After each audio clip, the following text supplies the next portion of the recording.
Okay. Recorded live. What's up, my friends? Welcome to Travis and Vic's Drunken Horror Adventures, including Blake, as usual. I'll tell you what, Blake, how many times do you appear per month? At least twice? So you're like a half-timer at least. Yeah, at least, but it is always a lot of good fun, and, it's always very memorable, and I'm happy that you guys continue to have me. Well, it's great because, our last show that we did, this is kind of the return. We haven't been on since, like, February 12th or so. The last show that we did was Top 10 Pre-1970s Horror, which was a bitch in its own right because, you're doing, like, multiple decades of horror. You've got Atomic Age horror. By the way, Vic's there in the background arguing with employees, possibly. You had Atomic Age horror. You had Universal horror. You had, zombie horror with Night of the Living Dead. Some stuff like Vincent Price. So it was interesting to do the top 10 pre-70s horror. And now we get, what I think is going to be the hardest list of all is the top 10 1970s horror. This is not 1 year. This is 1 decade. And if you look at 1970s, every year may not be loaded, but the decade itself is absolutely loaded with good horror. So this is going to be difficult. Yeah, for sure. And you guys can expect some unexpected surprises from me as far as this list goes. I'm looking forward to that. Vic, say hello to the nice people. What's up, folk?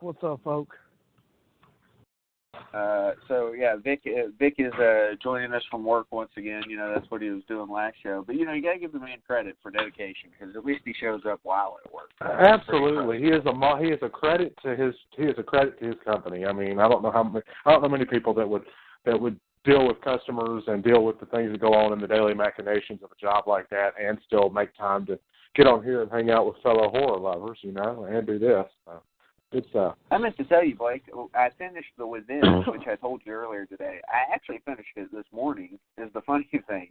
I finished it up this morning, and then I went back and I read the acknowledgments again, and I was amused that you spelled Vic's last name the way it's spelled on Facebook. I figured he would want it that way. And I do appreciate that you read it. How did you like it? It was good, and then the ending was blow away good. How about that?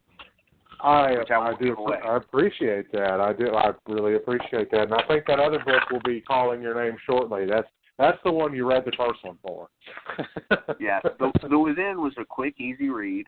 And for people who have not read it yet, everything that you read in it is worth it as a build-up to the ending. It is not a letdown as an ending. Might be a downer ending, but it is a very good fucking ending. So hopefully, I appreciate that. Thank you. Thank you very much. Well, yeah, we got to acknowledge that before we get into our list as usual. Vic, what do you say, buddy? Are you ready to get into some lists? I don't know if you have yours prepped and ready in front of you. Yeah, I'm listening on my phone, so I got it on my phone, so it works out. Me too. So, okay. Listen, everybody, so, again, there's really no rules to this other than you have 10 movies. We're ranking them in order as to what our opinion of the best is of the decade of 1970s. So, that includes a lot of different horror movies, as you guys have seen on our Facebook page. So it's going to be interesting to see who has what where because, I'm telling you, there's at least 7 movies probably in the 1970s that horror fans could rank as their favorite horror movie of all time. And I'm not selling that short. Literally, they're that many. So it's going to be difficult for people to come up with a good list. And Vic, I guess I'm going to let you kick things off with number 10. If you guys heard our top 10 pre-1970s horror, you know how this works. But if not, you'll hear Vic started out with his number 10 here. All righty. The movie that I'm throwing out at number 10 is one that we've already discussed in the past. Actually, on another list show as well. I'm going Black Christmas. Yes, Black Christmas. That was a movie that I didn't give enough respect to originally because back in the day, I didn't think it was even in the ballpark of Silent Night, Deadly Night. Like, I thought Silent Night, Deadly Night was so much better. But after I watched it a few more times a couple of years ago, I realized the greatness of Black Christmas. That is an excellent fucking slasher, and especially for its time. Yes, it's pretty fucking great. Absolutely. It was one of those that was done without, a whole lot of budget and a lot of things. It was just creepy as hell, and I'm glad Vic included it number 10 on his list, or at all. It's important that we talk about Black Christmas. So yeah, I mean, Black Christmas comes back to the forefront here. And again, we'll be doing these lists every month. Next month we'll be doing 1980. So here we are sitting in the 70s this month after doing the pre-1970s last month. Blake, I suppose I'll let you do your number 10 now. Well, I appreciate that. I did want to say something though. As far as Black Christmas, that was the earliest seasonal horror movie that I remember ever really seeing. I mean, obviously I did see Silent Night, Deadly Night years later, but I was amazed at how great Black Christmas was with the limited budget and the use of practical effects. I did want to say that there's somebody that's listening to the show that is an effects artist that I know, and he is fantastic. His name is Dustin Laux, and he is listening in right now. He's kind of super excited about hearing these lists. So, he's out there on the airway. So. I was going to say, that good man shared our post earlier, so thank you to him. But yeah, I don't know where the hell I was going. Oh yeah, it was the Black Christmas thing. Black Christmas, actually, you say that it was the first one you saw. I can't think of any horror movie or Christmas themed horror movies before Black Christmas. That's what I'm saying. Is I think that's the first, unless you consider the darker versions of Christmas Carol, like from the 30s. Those were kind of dark, and then they had the ghost of Christmas, and all that. But I mean, again, it wasn't specifically all horror. Right. I wonder when Santa Claus Conquered the Martians came out. Was that the 50s or 60s? I don't remember if Santa Claus Conquers the Martians. I think that was 50s or 60s. It was probably a Mystery Science Theater 3000 thing, I think. For sure. All right, Mike, I'll let you give away your number 10 now as well. All right, my number 10 is actually a split between being a horror movie and a thriller, and it's one of Tommy Lee Jones' earliest films. I'm talking about Eyes of Laura Mars, 1978. John Carpenter had a hand in that movie. I own that movie. Fantastic film. That's a movie that Brad Dorff is actually in as well. Chucky, he's in that movie. And again, yeah, Tommy Lee Jones is excellent in that movie. It is a little-known movie, but I'm proud of you, Blake, for knowing it. It's a damn good. I appreciate that. It's a favorite of my wife, too, which you both have met. So obviously it's really cool. Movie night over here is something you guys are going to have to join us one night and have movie night at my place. It'd be awesome. Blake, you have an obsession with eyes because, you got us to do Starry Eyes, and then your number 10 is the Eyes of Laura Mars. So clearly, eyes in the title, and you're hooked. Yeah, it seems that way. I'm just saying. All right, man. So I guess that means that I'm up at number 10 now, and I'm telling you guys, literally, this was a bitch. I feel like I left out so many different movies from my list, and whereas in the pre-1970s there was a few, this one's just a ton of movies I had to leave out. But at number 10, it's the original #MeToo horror, Last House on the Left. Even though this movie is corny and kind of goofy in a lot of ways, it's still creepy as shit, and it's good enough to the point where, obviously there's a remake of it. It was Wes Craven and Sean Cunningham collaboration.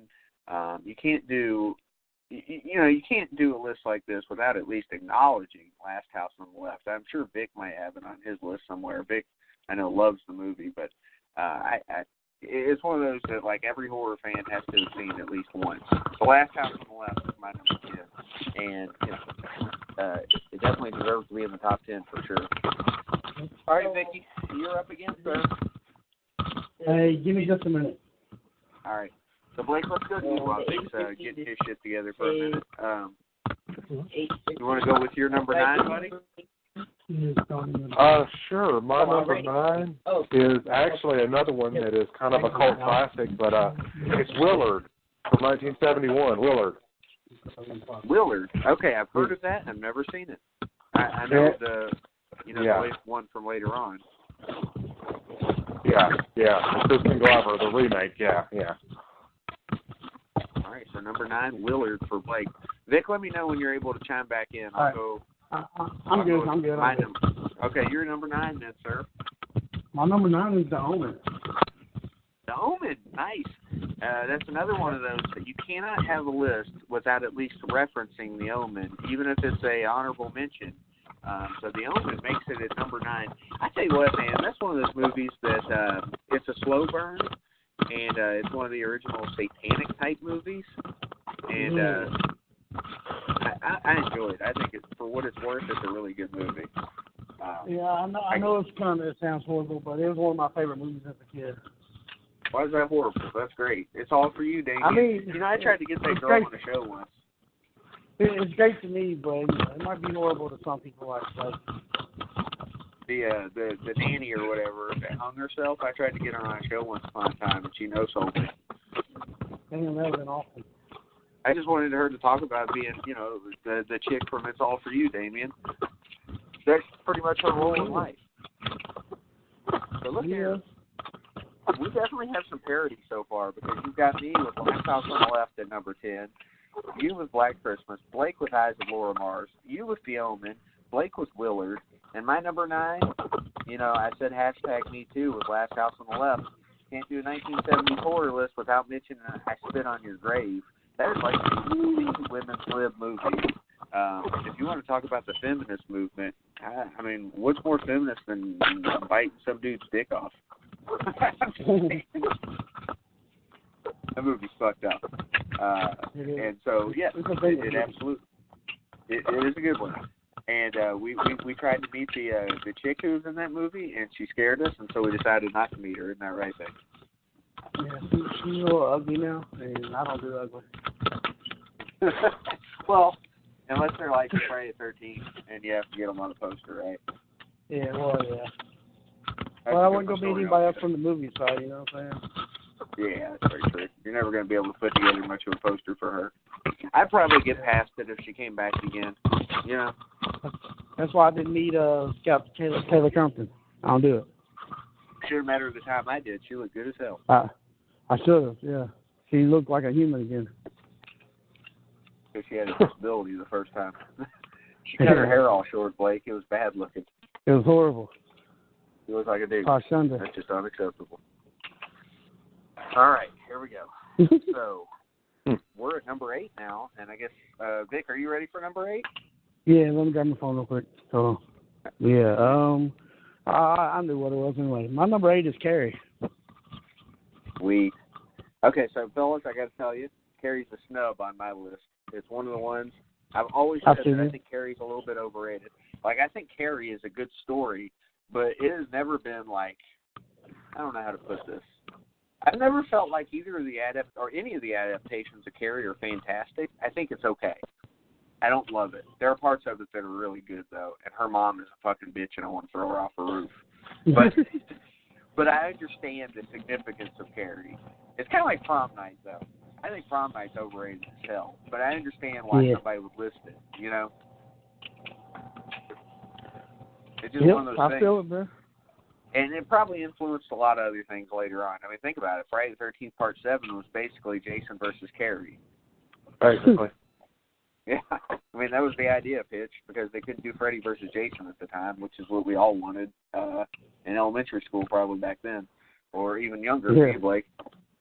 All right. Yeah, true. So let's throw it out for Blake now. Number 8 for Blake. Again, we've got parody all over the place. Well, it's almost serendipitous to use a quote from the Boondock Saints there, and actually we were talking about Stephen King, so I have one of his on my list. One that is not a favorite of many, but it is one of my favorite because of the makeup and because of the general story. That would be Salem's Lot, 1979. Another snub of mine. However, fellas, let me just tell you, I love again, this is another one. I love the Salem's Lot story. Nothing against Salem's Lot. It's just the movie was long and it's slow burn and it's like a direct-to-TV series, and it's just one of those things that I couldn't get it to crack my top 10 with all these other movies in the mix. However, Blake, with you now on the line and us talking about it, I did just buy the Blu-ray the other day of Salem's Lot, so I'll be checking that out again. My favorite Salem's Lot adaptation, other than the book, of course, is the BBC's audio drama of Salem's Lot. Listen to it all the time, and it's fucking awesome. Barlow's awesome too. And by the way, I also like how they use the Nosferatu